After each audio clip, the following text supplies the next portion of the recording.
Well, 2021 is upon us, and welcome to the reading of the Times Reporters newspaper for Monday, January 4th.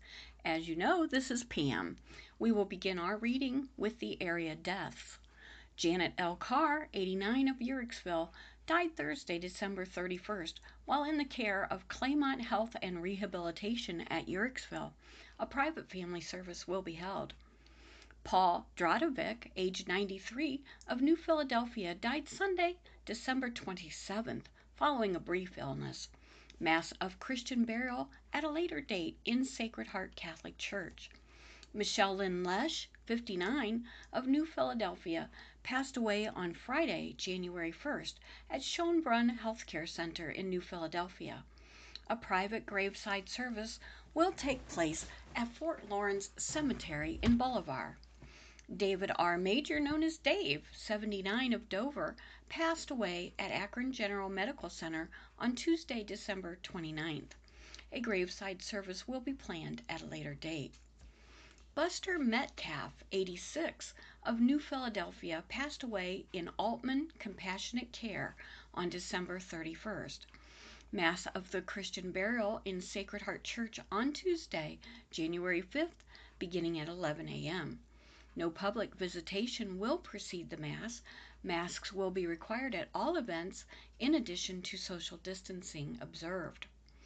Ada Viola Miller, 87, of 7623 Roy Andrews Road, Northwest, New Philadelphia, passed away at her residence on Friday, January 1st, following a short illness. Funeral services will be held at the home on Monday, January 4th at 9 a.m. Friends may call after 2 p.m. on Saturday and any time on Sunday. Levi Bunn Miller Jr., 54, owner of J.S. Miller Trucking of Sugar Creek, died peacefully on Saturday morning, January 2nd, after a short but courageous 4-month battle with cancer. Calling hours will be on Sunday night from 6 to 8 p.m. and on Monday from 2 to 4 and 6 to 8 p.m.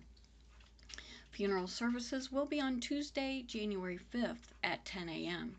All services will be held at Gospel Haven Church in Millersburg. Karen Sue Mullet, 54, of Sugar Creek, passed away peacefully on Friday, January 1st, at the Cleveland University Hospital. Karen had a lung condition for 3.5 years. Funeral services will be held on Monday, January 4th, at the Marion Mullet residence at 9 a.m. Elaine Margaret Petro, age 85, of Snellville, Georgia, passed away peacefully on December 28th at her home.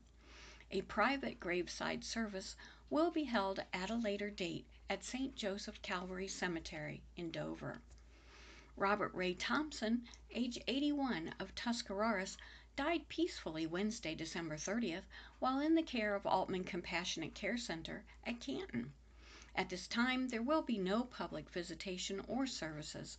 A celebration of Bob's life will be conducted at a later date when it is safe for all to raise their voices in song. Miriam A. Troyer, age 64, a resident of Oak Point Nursing and Rehabilitation Center in Baltic, Ohio, died late Thursday night, December 31st, in the center following a brief illness. Private family graveside services will be conducted and no public calling hours are scheduled. And that concludes the area readings of the area deaths from today's online edition. We will now begin our first article. Vaccines administered at Cleveland Clinic Union Hospital.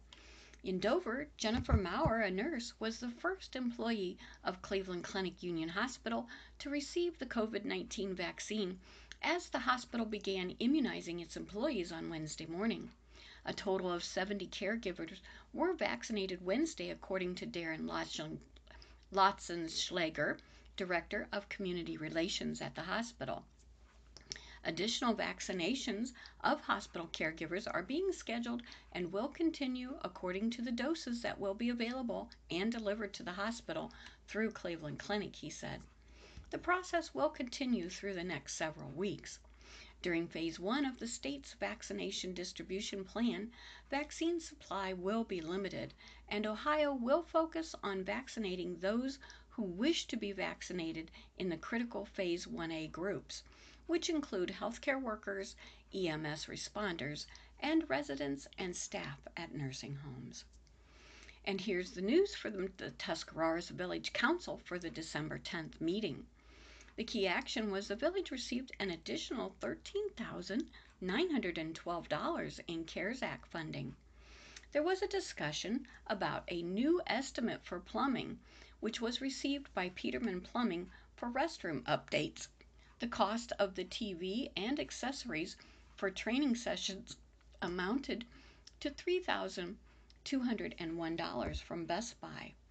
Other actions: Council raised the number of total orders to 100 and increased the amount allotted for them from 3,500 to 7,000. Approved for Crocker Computer Services to purchase a router at a cost not to exceed $150. Agreed to raise the credit limit to $5,000 as recommended by Administrator D.J. Meek. Heard the second reading of Ordinance 1035 and Ordinance 1036. Both are agreements between the village and ODOT for snow removal, signage, etc. A motion was passed to enter into an agreement for a deposit of public funds with First Federal Community Bank for a 3-year period of September 18, 2020 through September 17, 2023. And for your information, Council Matt Reitnauer noted that the Tusky Days Festival Committee will meet in February if possible. Council discussed the loyalty of village employees Harold Booth and Don Walkup, along with the entire police department, and how all go above and beyond their job duties. The next meeting will be Wednesday at 7 p.m. in the Town Hall. The CARES Act Fund helps balance 2021 budget for Tuscarawas County by John Baker. Commissioners have approved a $24.9 million operating budget for Tuscarawas County for 2021, a budget that was balanced in part with federal CARES Act dollars. This year is a very different year, Commissioner Chris Abul said. Because of the CARES Act funding, we were able to do some of the things that we were able to do and make ourselves whole. If it had not been for the CARES Act dollars, we would have been in a little bit different situation than what we are now. So we're very fortunate that we were able to get those. The county received about $4 million in CARES Act funds. Commissioners used $2.2 million for jail operations in 2021, reducing the amount coming out of the general fund from $4.1 million to $1.9 million. In addition, they used $1.1 million in CARES Act money to pay for 911 operations in 2021, reducing the general fund expenditure from $1.7 million to $576,000. As they do every year, commissioners established a reserve fund of 18% of the previous year's actual expenditures, setting aside $4.5 million for a carryover. They also allocated $569,000 for the 2021 capital projects, and those projects include $85,000 for a roof replacement for the Child Support Enforcement Agency, $20,000 for an air conditioner replacement at the courthouse, $100,000 for a generator replacement at the courthouse, $43,584 for a truck with equipment for the county dog pound, $7,525 for door renovations at the dog pound, $170,000 for 4 new cruisers for the sheriff's office, $90,000 for touch screens at the sheriff's office, $53,000 for sliding cell doors at the sheriff's office. Money was also appropriated to each department to cover the expenses equivalent to a 2.5% pay increase for all non-bargaining employees. Each department head or elected official can determine how that allocation is distributed among its employees.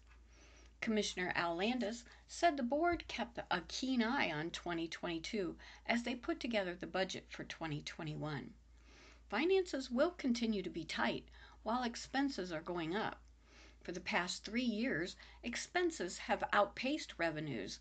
The county's investment income for 2021 is estimated to be about $150,000 to $700,000, less than it was in 2020. That was attributed to lower interest rates. Going into the next couple of years, it may be too close for comfort, and we just need to keep our eye on the ball, said Commissioner Joe Cioretti. Commissioner also noted that they distributed $300,000 in CARES Act money this year to small businesses and nonprofits hurt by the pandemic, as well as $50,000 to Tuscarawas County Job and Family Services for rental assistance. Judge O'Farrell is retiring after 39 years on the bench by Nancy Molnar. Tuscarawas County Common Pleas Judge Edward O'Farrell retired January 1 from a 39-year judicial career that was inspired by a desire to bring more fairness into local courts. Before he became a judge, he worked in the Ohio Attorney General's office prosecuting air and water pollution cases. He worked for Southeastern Ohio Legal Services in New Philadelphia, which provides legal help for people who cannot afford a lawyer. He took 3 cases to the U.S. Supreme Court. He saw injustice in the justice system. Justice demands consistency, he said. When I was aspiring to be a judge, I saw so much inconsistency in the way people of means, wealthier people, people in prominent positions, doctors, lawyers, accountants, teachers, superintendents, people that have a higher visibility level in the community, many times were treated differently than men and women of a lower social economic strata. I was motivated to eliminate that disparity in treatment because I think justice demands that we eliminate it. He wanted to give lawyers for each side, prosecution and defense, plaintiff and respondent, the chance to use all the tools available under law to best present their cases. That included giving defense attorneys the opportunity to fully defend their clients, challenging the state's conduct when it is illegal or in violation of their constitutional or statutory rights, he said. His goal was to have proceedings in which lawyers, witnesses, jurors, and defendants would leave the courtroom saying, "This was done fairly." His time on the bench began in 1982 after his election to New Philadelphia Municipal Court. At the time, Tuscarawas County had the highest per capita death rate from alcohol-related crashes in the state. He took a tough stand on drunken driving, giving first offenders a 15-day jail sentence, $750 fine, 6 months driver's license suspension, and special red-on-yellow license plates. In the year before he took office, 17 people in the county died as a result of alcohol-related accidents. In 1985, there were none. Drunk driving arrests in his jurisdiction, which included the northern half of the county, fell from 750 in 1980 to 308 in 1985. He got death threats, was spat upon, and had beer bottles and cans thrown at his house. It wasn't my intention to cause that response. My intention was to work within the framework of the criminal justice system to address what not only was a crime, but was an out-of-control social problem, an issue that I felt particularly able to be addressed and possibly ameliorated by sentencing positions that I took once someone was actually fairly adjudicated of drunk driving. Because of his position, he held more jury trials for drunken driving than any other judge in the county in 1982. Many times, jurors deliberated deep into the night after a day's drunk driving trial rather than return for a second day. I think the latest time was 1 o'clock in the morning the next day, O'Farrell said. I didn't keep people late because I wanted them to stay late. None of the drunk driving verdicts were overturned on appeal. The number of jury trials dwindled. O'Farrell believes that the sentences he imposed stopped men and women of reasonable dispositions from driving while under the influence of alcohol. His campaign against drunk driving made him a frequent guest on national television news and talk shows. He was featured in national magazines and newspapers. O'Farrell's goal of having all persons convicted of the same offense sentenced consistently was challenged when a local school superintendent was convicted of drunk driving. He accepted the fine and jail time, but asked to be exempt from the requirement to display the distinctive license plate because it would cause embarrassment in front of students, staff, and parents.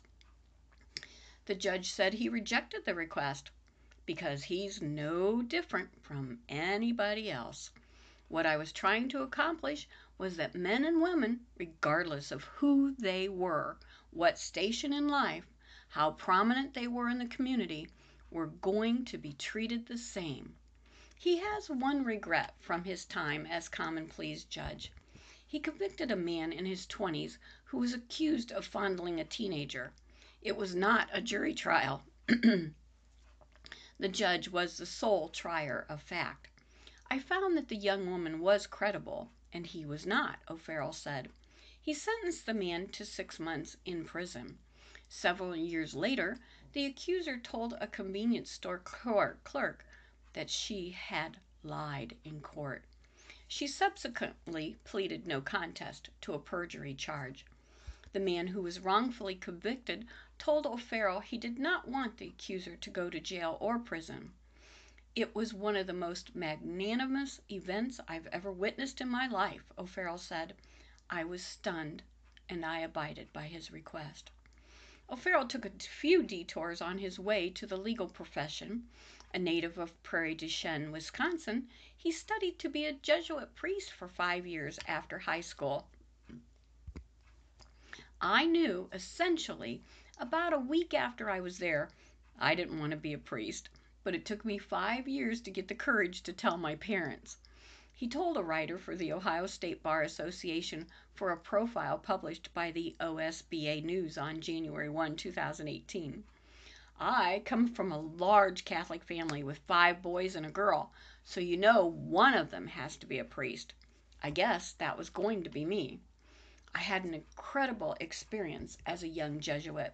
I lived on Indian reservations in South Dakota, the Pine Ridge and Rosebud Indian reservations. I buried the dead, ministered to the poor and sick, and taught children.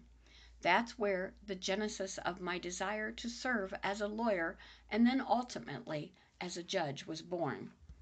He left the Jesuits and went on to earn a law degree from Notre Dame Law School. He narrowly failed the Ohio bar exam twice at a time when a third failure precluded additional attempts. After the second failure, he despaired of ever practicing law. He took a job as an assistant manager at a beauty school in Columbus. I had my law degree, all of these aspirations to be a great trial lawyer, and I hadn't even thought about being a judge, he told OSBA News. Yet there I was, walking into a beauty salon, smelling permanent wave solution. When I think of it, it's just hilarious. It was so far from where I thought I was going to be when I was in law school. He passed the bar exam on his 3rd try. O'Farrell was forced to retire January 1 because at age 74, Ohio law prohibits him from seeking another 6-year term in November. He has served 5 full terms as a common pleas judge, first having been elected in November 1990 and taken office in January 1991. He was in New Philadelphia Municipal Court from 1992 through 1990. Assistant Tuscarawas County Prosecutor Michael Ernest was elected in November to replace him in a term that begins January 2nd. O'Farrell intends to stay active as a visiting judge. I was not ready to end my tenure as a judge because I love what I do, he said. I don't love the misery and the heartache and the unhappiness and the decisions where I deprive men and women of their liberty. And I can't make horrible decisions in the lives of victims better. That always troubles me. He said his calling is to be a trial judge, although he once aspired to climb to the highest ranks in the judiciary. If I had any strength as a judge, aspiring judge, it would be in how I managed cases, how I interacted with the bar, how I interacted with law enforcement, how I interacted with prospective jurors, how I treated witnesses when they came into the court in terms of making them perhaps a little bit more at ease, and primarily how I treated men and women who were accused of crimes or in civil cases where litigants were engaged in serious civil dispute. I just felt if I could make this a less stressful environment for all those people, not only would the end product be something that would be much better quality product, but the process would be more, if I can use this word, and I use it guardedly, enjoyable for all those same people, O'Farrell said. He said he realized after a failed attempt at election to the 5th District Court of Appeals in 1984 that he didn't have the scholarly inclination for writing the learned opinions required of appellate judges and Supreme Court justices. O'Farrell succeeded in his goal of bringing fairness into the local justice system as measured by his own estimate and that of those who practiced in his courtroom. Judge O'Farrell's record of service in furtherance of justice in Tuscarawas County is unrivaled, wrote R. Scott Diedrich, Assistant Tuscarawas County Prosecuting Attorney. During his tenure as a judge, he was a vigilant guardian of our constitutional rights. He treated whomever appeared before the court, no matter race, creed, color, or socioeconomic background, with unparalleled dignity, grace, and decency. He was just fair, impartial, and the living embodiment of those most prized qualities of justice. It's hard to imagine the court without his presence, and he will certainly be missed. O'Farrell and also retiring Tuscarawas County Juvenile and Probate Judge Linda A. Cate have been on the bench since Tuscarawas County Prosecutor Ryan Steyer started practicing law in 1998. It very much feels like an end to an era in our local justice system, Steyer told the Times reporter by email. Judge O'Farrell has very much modeled for me and many others a reverence for due process, Steyer told the Times reporter in an email. Even when we disagree, he is always a gentleman, and I always felt I had a fair hearing. He has always been very generous with his time and attention, both in and outside of the courthouse. Public Defender Mark Perlacky said practicing in front of O'Farrell for the last 9 years was a privilege and a learning experience. So much of our business is about communication, and I've not been in front of a judge who knew how to communicate better than Judge O'Farrell, Perlacky told the Times reporter in an email. Not every person who came before Judge O'Farrell walked away happy, but the vast majority would tell you that they felt respected and that he was fair. From how he ran his court to the way that he spoke to everyone, he was a consummate professional. The longer I practiced in front of him, the more I felt motivated to raise my own level of professionalism as an attorney. His replacement was always going to have big shoes to fill, Perlacky wrote. He will be missed. Steyer wishes O'Farrell a healthy, well-deserved retirement. And now, news from the Indian Valley Board of Education's December 21st meeting. The key action was Superintendent Dr. Ira Wentworth presented to the board the need for various types of equipment needed for the new football field and field house. The discussion, Wentworth discussed with the board the needs for new equipment such as hurdles, starting blocks, weights, etc., needed to fulfill the needs of Indian Valley's new track and field house.